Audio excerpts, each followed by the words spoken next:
오늘 본문은 성탄절 의미의 본질에 대해서 잘 말씀해 주고 있는 부분입니다. 8절에 한 지역의 목자들이 자기 양떼를 치면서 밤을 새가면서 졸리는 눈을 비벼가면서 이 양들을 지키고 있었습니다.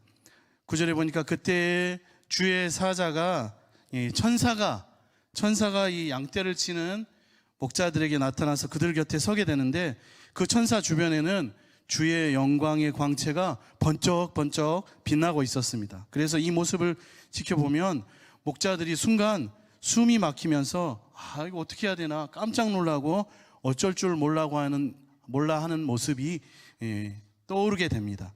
한마디로 너무나 무섭고 두려움에 벌벌 떨고 있었습니다. 10절에 보니까 이러한 목자들의 모습을 보면서 천사가 얘기하기를 무서워하지 말아라. 내가 너희를 해치러 온 것이 아니다. 나는 모든 백성들이 크게 기뻐할 좋은 소식을 너희에게 전하러 왔다 라고 말하면서 이 놀란 두려워하는 목자들을 안심시킵니다.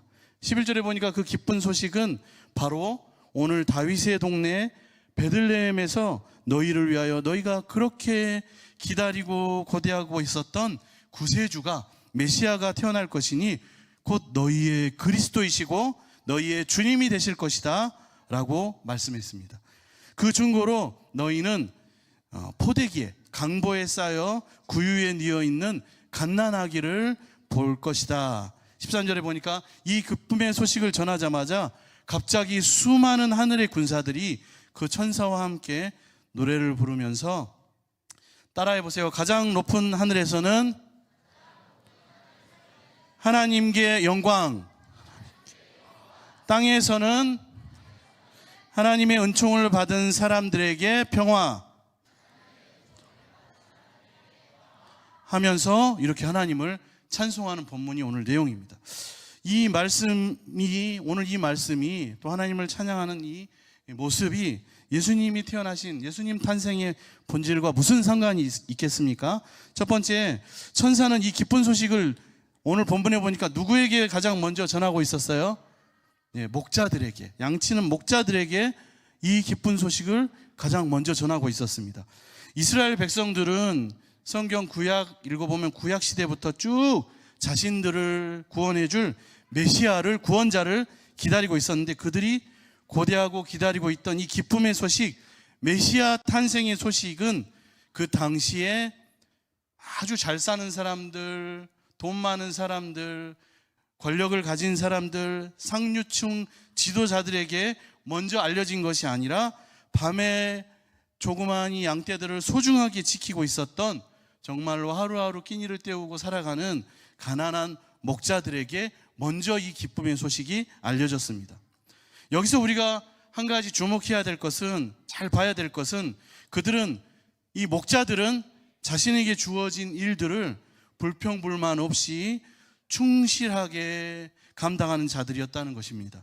천사는 이런 자들에게 구원의 기쁜 소식을 먼저 전했습니다.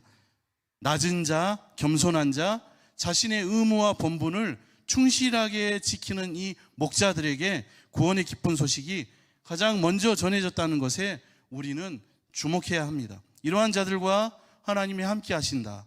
그리고 이런 자들에게 구원이 있다는 것입니다. 그리고 이런 자들만이 하나님의 기쁜 소식을 복되게 누릴 수 있다는 것을 우리는 오늘 말씀을 통해서 목자들에게 예수님 탄생의 소식이 전해진 것을 보면서 우리는 반드시 기억해야 하겠습니다.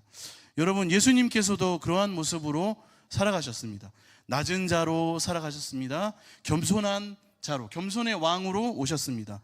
그리고 하나님 뜻에 순종하셨습니다.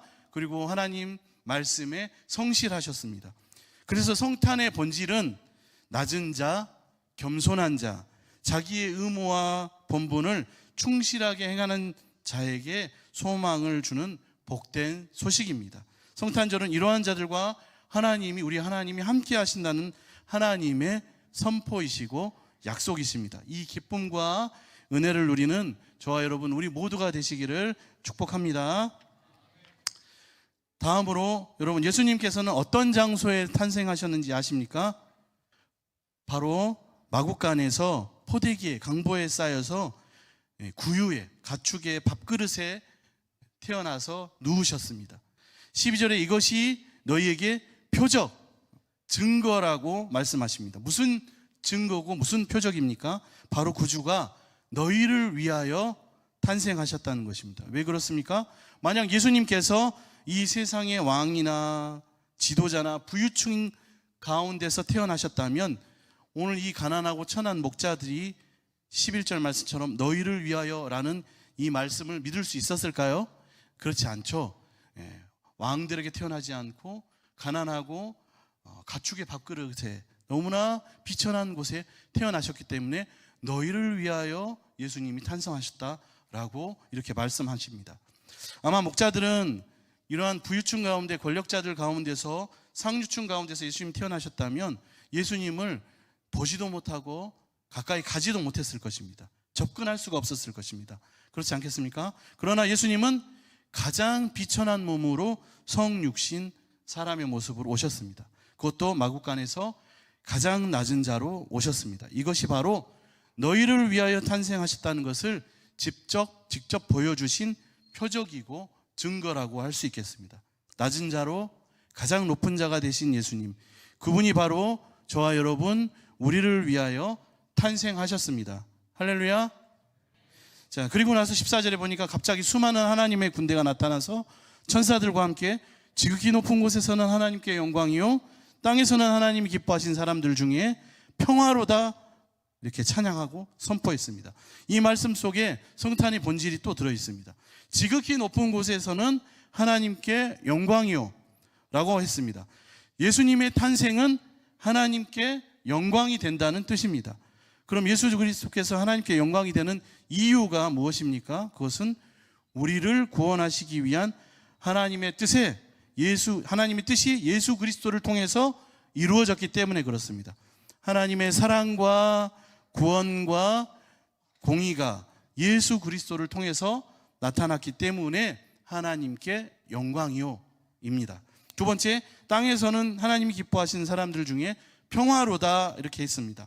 이 땅에서 하나님의 은총을 입은 자들에게 예수님의 탄생은 평화이다 라는 것입니다.